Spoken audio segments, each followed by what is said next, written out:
Alright guys, TacticalRab back again today. I hope you're enjoying your day so far, and who would have thought 2020 would be ending like this after all Scump and Crimsix have gone through these last 12 months or so with a pretty dramatic Call of Duty Modern Warfare season and their split of course at the end of Call of Duty Black Ops 4 when that OpTic gaming team broke up. Everything seems to possibly be coming back together. Gonna talk about some of the implications of this going forward, to what their drama, what their rivalry might look like going forwards, and whether there's even a possibility in future years of them potentially teaming up again. Who knows, they could win another world championship. They certainly do have it in them. Intrigued to hear your thoughts in the comment section below. Like if you guys enjoyed the video, subscribe if you are new as always. I'd greatly appreciate it. It really helps out the channel. Thank you very much indeed for doing that. Couple of things to start off with. Thought this was pretty entertaining. Octane released a video yesterday and he was well, he answered some questions and he said, look, Enable was the person who costed him the most, and as Enable says, I'm giving you the entertainment that you're desperately craving. Please God, do not get last place again. But well, last night Seattle Surge was scrimming. I think they scrimmed OpTic on stream. Maybe they won one map. Then they were getting railed by Dallas Empire on stream, who well, they were actually streaming scrims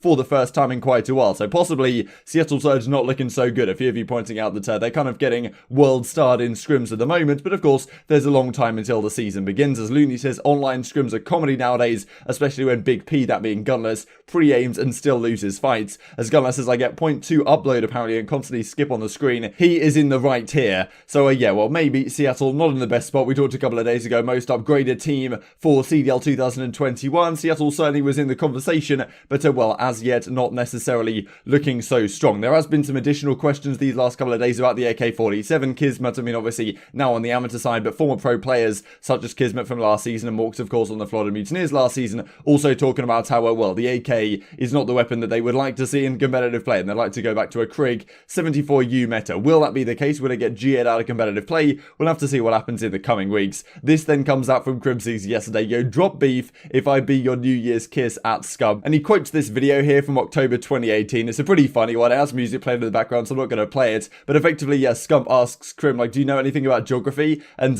Crim goes like, okay, maybe I know a few things. Maybe I can get this question right. And Scump asks, where is the country Sugandese? And Crim thinks for a second. He's like, okay, nah, I don't know where this one is. And Crim's like, oh, I'm not actually sure, mate. And Scump goes, Sugandese nuts. So yeah, classic gag from the boys. And well, they find this pretty hilarious and they crack up as well, as you can see with Crimsix right here. So yeah, pretty entertaining. And well, it was nice to see these guys when they were teaming obviously on the OpTic Dynasty for so long. And the documentary that we released relatively recently on the channel, 1,799 days these two teamed alongside each other, the longest teaming duo in Call of Duty history, and you could argue the most successful. And obviously everything has fallen apart these last couple of years. We're going to look at it in a second here. But well, as Crim says, drop the beef for New Year's for 2021 and leave everything behind us. And as Scump says, this was the last thing I was expecting to see today. Leave the beef in 2020. So certainly cool to see. I think a lot of people were really happy to see these two guys maybe potentially getting along in the future. Certainly, obviously, two big personalities in the scene, two of the greatest Call of Duty players to ever do it. When Dallas and OpTic clash this season, it's not exactly going to be a completely friendly affair. There's definitely going to be some rivalry still there between the two, because they want to one-up each other, right, and prove that they made the correct decision with the teams that they made, and well, that their side of the split has come out on top over these last couple of years since that OpTic gaming team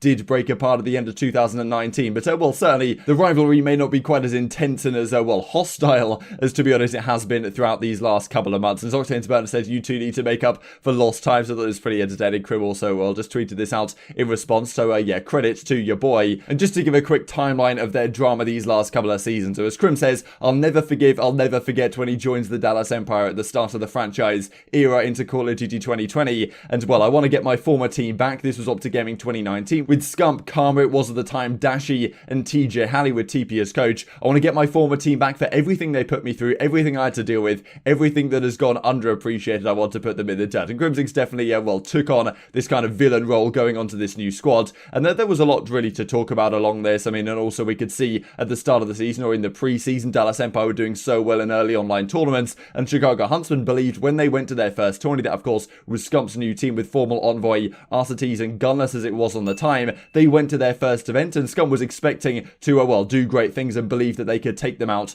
on LAN. As you can see there, the hostility between these two was certainly a thing, right? We had the whole rent-free comments and Crimsix in the poster and kind of, well, the Scump saw it disrespecting their legacy of the World Championship that they won together back in 2017. And, well, certainly a lot of drama between these two in the last couple of seasons. If you want to see the entire story, there is, well, a fantastic documentary that we put out a few weeks ago on the matter. So interesting to see this potential final arc to the story, right? I'm sure there's many arcs to come, and I'm sure there's going to be some great matches between Dallas Empire and OpTic Chicago this season, and certainly they're still going to want to beat each other and, well, do all that kind of stuff. But in the future, who knows how long these two guys have left to compete, right? It's very possible that Crimsix just wants to compete forever. I know recently Hector and Scump have been talking about, well, how long Scump's career potentially is lasting. I think Hex said he even might think he can play for like 5 or 6 more years. Scump's more like thinking, okay, maybe 2, 3, 4, something in that ballpark, because of course content is calling, right? The amount of money that Scump could make over there, and as long as he's still competitive, obviously he loves competing, but there's certainly still that thought process in the back of his mind, whereas Crim is like probably a competitor from day one and always has been and probably always will be, and probably wants to compete for as long as is humanly possible, or is robotically possible for someone like the Crimbot. But certainly we could see these guys competing against each other for the next couple of seasons, and who knows, in a few years time when things may have changed quite significantly. I mean, like a year in Call of Duty is a very long time for what these squads look like. It is possible that these guys decide to, well, set everything aside and team up together one last time, right? Who knows what the Dallas Empire looks like in a couple of seasons? Who knows what OpTic Chicago looks like in a couple of seasons? I would have said it was out of the question these guys team up like a week ago, but now you're looking at things and thinking maybe it is more likely after all. And of course you got this story, which, well, obviously this video got an awful lot of views, so you guys may have seen it already, but on Hex TV here, one of the highlights from the Eavesdrop podcast with Crimsix was him talking about, look, like Scump was supposed to be the best man at my wedding, and well, everything fell apart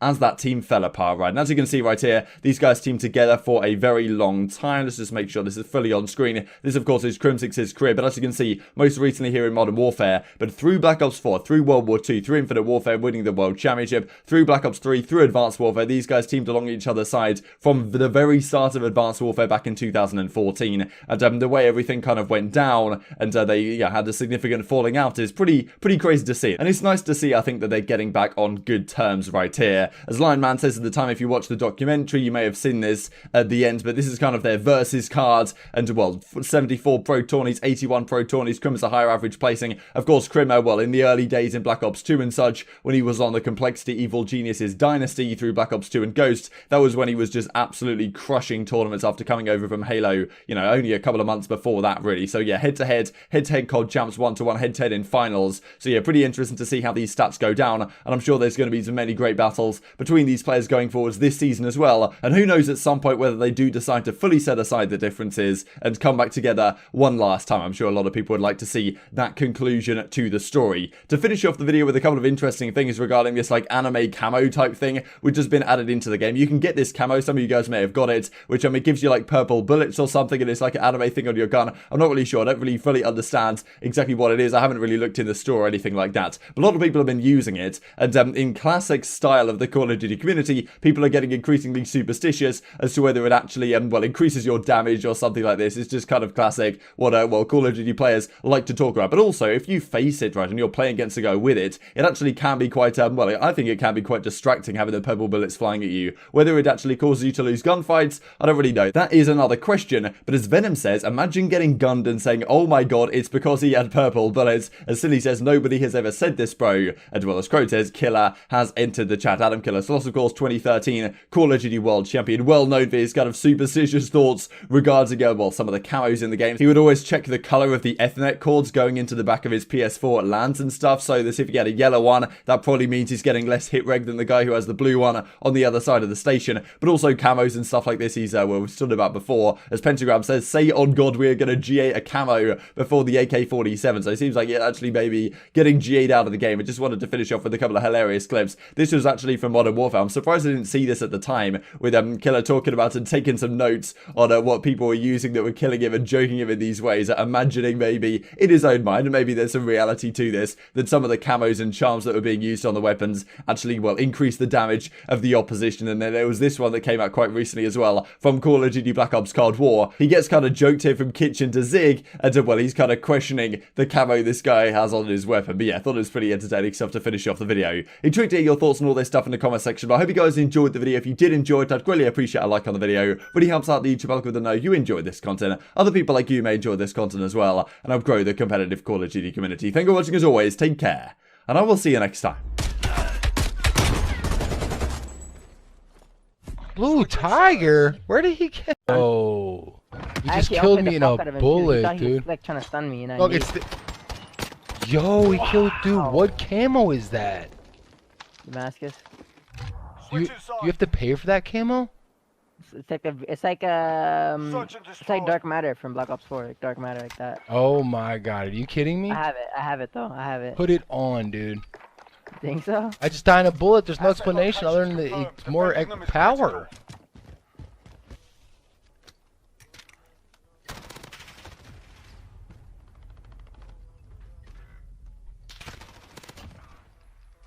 What is that, guys? Red dot? What charm did he have on? Did he have the little... He had the diamond charm, right? Write that down. Diamond... What camo was that? Was that DLC or nah? Red Tiger Diamond Charm. Yo, Red Tiger Diamond Charm. Alright. Oh, top of Damascus. Yep, know it. What are they gonna do about this year, man? It is laying down mid-map. Watch it, it's Damascus. I knew it. It's Damascus. It's Damascus. Left side train. He's left side train. Left side I'm train. telling you, I swear, guys, just trust me. Last guy top sign. He's priority A. Just trust me, man.